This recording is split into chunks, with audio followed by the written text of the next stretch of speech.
आज हम लोग ये वाला जो बॉक्स है ये पढ़ेंगे और ये इंतहाई इजी है। इसको आप लोग रट्टा मारे बगैर भी आप लोग कंसेप्ट से भी याद कर सकते हैं। वो किस तरह करना है वो मैं बताता हूँ।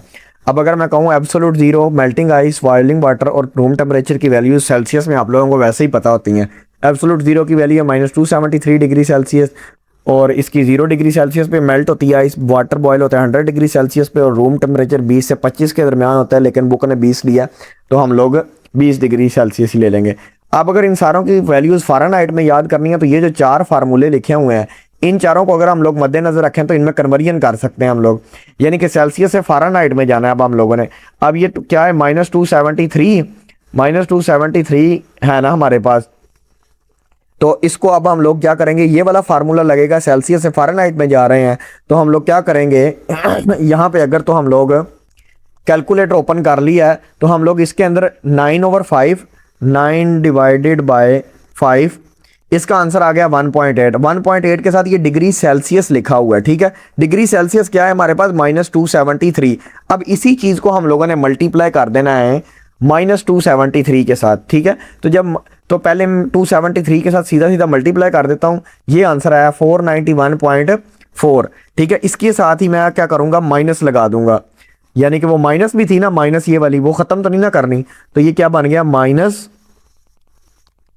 -491.4। अब इसके अंदर हम लोगों ने क्या करना है, सॉरी -491.4 ये वाला है ना, तो उसके अंदर प्लस करना है हम लोगों ने 32।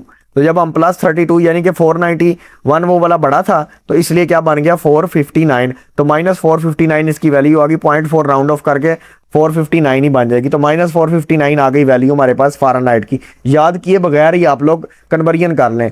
इसी तरह अगर तो सेल्सियस से ही हम लोगों ने केल्विन में निकालनी है, यानी कि एब्सोल्यूट जीरो की वो कहते हैं केल्विन में वैल्यू निकालो। आप लोगों को वैल्यू पता है सेल्सियस में -273 है, तो सेल्सियस से अब आप लोगों ने क्या करना है, केल्विन में चले जाना है। तो क्या है, डिग्री सेल्सियस में जमा 273 करना है। अब सेल्सियस में उसकी वैल्यू क्या है -273 और उसके अंदर जमा कर देते होते हैं 273, तो -273 + 273 तो ये 0 वैसे ही आंसर आ जाना है। तो केल्विन में इसकी वैल्यू आ गई 0, ठीक है। ये भी हो गया। अब उसके बाद क्या रह गया हमारे पास, इसको मैं रेज कर रहा हूं, आगे चलते हैं। तो मेल्टिंग ऑफ आइस की वैल्यू, अब मेल्टिंग ऑफ आइस की वैल्यू है 0 डिग्री सेल्सियस, इसको हम लोगों ने फ़ारेनहाइट में लेके जाना है। ये वाला फार्मूला लगेगा 9/5 × 0 मल्टीप्लाई 0 के साथ करेंगे इसको तो वो 0 आंसर आ जाएगा। ये सारी चीज़ 0 हो जाएगी। जब 0 के साथ कोई चीज़ अगर 10 है वो मल्टीप्लाई हो रहा है 0 के साथ, तो इसका आंसर क्या आ जाता है 0, यानी कि कोई भी चीज़ अगर मल्टीप्लाई 0 के साथ हो तो वो 0 आंसर आ जाएगा। तो ये हो गया हमारे पास 0। अब पीछे रह गया +32, तो इसकी वैल्यू फ़ारेनहाइट में सिर्फ 32 आ जाएगी, ठीक है। अब इसी तरह मेल्टिंग ऑफ आइस, वो कह रहा है कि केल्विन में मेल्टिंग ऑफ आइस की वैल्यू निकालें। हमें पता है सेल्सियस में 0 डिग्री सेल्सियस में आइस मेल्ट होती है, तो क्या करना है, ये वाला फार्मूला लगाना है। सेल्सियस की जगह 0 लिखना है, 0 × 273, तो 0 किसी में भी ऐड करें तो वो वैल्यू पे कोई असर नहीं होता, तो 273 आंसर आ जाएगा। तो ये हमारे पास 273 आ गई वैल्यू केल्विन के अंदर, ठीक है। कोई इतनी मुश्किल वैल्यूज़ नहीं है, सिर्फ आप लोग सेल्सियस में याद रखें, केल्विन में उनको खुद ब खुद फार्मूला लगा के तब्दील कर लें। ये जो ऊपर 4 फार्मूले हैं इनको बस अपने जहन में रखें, ये वाले 4। अगली वैल्यू है boiling of water. Water boil होता है 100 डिग्री सेल्सियस पे, ये हमें पता है। अब क्या करना है, सेल्सियस से फ़ारेनहाइट में इसकी वैल्यू निकालनी है अगर हम लोगों ने, तो वही हम लोग क्या करेंगे, 9 को डिवाइड करेंगे 5 के ऊपर, 9 डिवाइडेड बाय 5, ठीक है। हमारे पास आंसर आ गया 1.8। 1.8 को हमने मल्टीप्लाई करना है 100 के साथ, क्योंकि ये डिग्री सेल्सियस है, सेल्सियस वैल्यू सेल्सियस यहाँ पे क्या है 100 है, तो ये हो गया मल्टीप्लाई हमारे पास 100 के साथ, आंसर आ गया 180। अब इसमें +32 भी करना है, प्लस हमने कर दिया 32, तो ये हमारे पास आ गई 212। तो ये क्या है, फ़ारेनहाइट में वैल्यू हमारे पास वैसे ही 212 लिखी हुई है। अब क्या करनी है, केल्विन में भी वैल्यू निकालनी है बॉइलिंग वाटर की। हमें पता है सेल्सियस में वैल्यू है 100 डिग्री सी, तो हम लोग सेल्सियस से केल्विन वाला फार्मूला लगाएंगे, तो हम लोग क्या करेंगे 100 लिखेंगे सेल्सियस की जगह, क्योंकि 100 डिग्री सेल्सियस है, जमा 273 लिखेंगे 273, तो ये बन जाएगा 373 हमारे पास वैल्यू। तो क्या हुआ, ये आ गया आंसर हमारे पास, ठीक है। आगे हम लोगों के पास एक चौथी वैल्यू रह गई है, वो भी निकालनी सिखा देता हूँ मैं। इसी तरह बहुत ईजी है कि रूम टेम्परेचर 20 डिग्री सेल्सियस होता है, केल्विन फ़ारेनहाइट में रूम टेम्परेचर क्या होगा, तो वही हम लोगों ने क्या करना है, कैलकुलेटर इस्तेमाल करना है, 9 डिवाइडेड बाय 5 करना है, जिसका आंसर 1.8 आता है। लेकिन मैं दोबारा कर देता हूँ, 9 डिवाइडेड बाय 5 हो गया। 1.8। आंसर के साथ हमने क्या करना होता है, ये सेल्सियस खत्म करने के लिए जो यहाँ पे वैल्यू होती है उसको मल्टीप्लाई करना है। अब क्या है 20, ये हमारे पास 36 आ गया।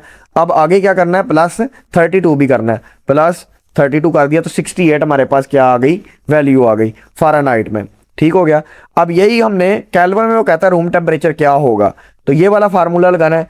तो डिग्री की, जो सेल्सियस की जगह 20 लिखनी है, ये वाली वैल्यू जमा कर देना है 273, तो ये आंसर आ जाएगा हमारे पास 293। तो इस तरह हमारे पास ये वाली वैल्यू भी पूरा बॉक्स, यानी कि हमने याद किए बगैर, यानी कि रट्टा किए बगैर कंसेप्चुअली सिर्फ फार्मूलों की मदद से सारे का सारा याद कर लिया। यानी कि ये 4 फार्मूले आप लोगों ने याद करने हैं। ठीक है, कहीं पे भी कोई कन्वर्जन आ जाए तो वो आप लोग हल कर सकते हो।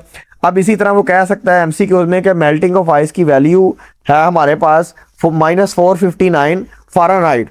अब वो कह देता है कि अब इसकी वैल्यू केल्विन में फाइंड करें, तो आप लोगों ने फ़ारेनहाइट से केल्विन वाला फार्मूला लगा लेना है। ठीक है, फ़ारेनहाइट से केल्विन वाला तो नहीं कहेगा, खैर से केल्विन हो सकता है वो केल्विन में वैल्यू दे दे कि केल्विन में वैल्यू है 0 डिग्री। ठीक है, अब केल्विन से आप लोग सेल्सियस में जाएं। ठीक है, तो फिर वो ये वाला आप लोगों ने फार्मूला लगा देना है, ये दूसरे वाला। ठीक है, के -273, 0 -273 रखेंगे तो 0 -273 -273, तो ये वैल्यू आ जाएगी। ठीक है, तो ये बस 4 फार्मूले आप लोग जेहन में रखेंगे तो आप लोगों को याद करने की जरूरत नहीं है, बस आपने सेल्सियस की वैल्यूज याद करनी है, वो आपको पहले ही आती हैं।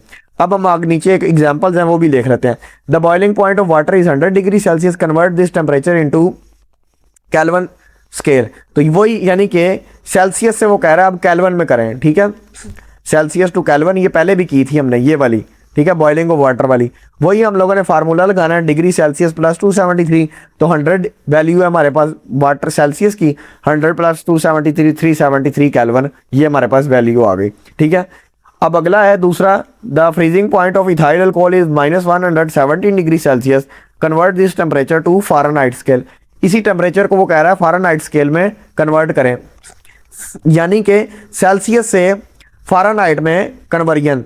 तो सेल्सियस से फ़ारेनहाइट में कन्वर्जन के लिए ये वाला फार्मूला है 9/5 डिग्री सेल्सियस प्लस 32, यानी कि 9/5 -117 के साथ मल्टीप्लाई करना है प्लस 32। अगर तो मैं कैलकुलेटर पे भी करके दिखाऊँ आपको, पहले 9 डिवाइड करना है 5 के साथ, फिर इसको मल्टीप्लाई करना है -117 के साथ। लेकिन मैं 117 के साथ कर रहा हूँ, यहाँ पे कैलकुलेटर में वो -117 लिखता नहीं है, वो दूसरे कैलकुलेटर में जो आपके पास हाथ में होता है उसमें लिख देता है। तो ये आंसर आया, तो मतलब हमारे पास आंसर आया -210 डिग्री सी, क्योंकि ये वाली माइनस लगाई है। ठीक है, तो मैं क्या करता हूँ, यहाँ पे ये थी हमारे पास वैल्यू, तो -210 डिग्री सेल्सियस, तो 210.6 में से 32 माइनस हो जाएगा अब। ठीक है, -32, वो गलत हो गया थोड़ा सा, सॉरी, 32 माइनस कर देते हैं, माइनस चलो बाद में लिख दिया। ठीक है, -210, तो ये हम गलत हो रहा है, तो दोबारा से ना, ये वैल्यू थी हमारे पास, इसमें से अगर 32 जाए ना तो 178 आता है, लेकिन वो माइनस बड़ा था इसलिए माइनस लगाना है। वो दूसरे कैलकुलेटर पे करें तो वो सही देता है, ये कैलकुलेटर थोड़ा सा गलत जवाब है, -178.F फ़ारेनहाइट। ठीक है, साथ ये वाला ज़रूर लिखना है, इसका सिंबल केल्विन में अगर कर रहे हैं तो केल्विन आ जाएगा, फ़ारेनहाइट में जा रहे हैं तो फ़ारेनहाइट आ जाएगा। तो इस तरह हमारी ये कन्वर्जन्स हो जाती हैं। मिलते हैं नेक्स्ट वीडियो में हीट ऑन मूव वाली में।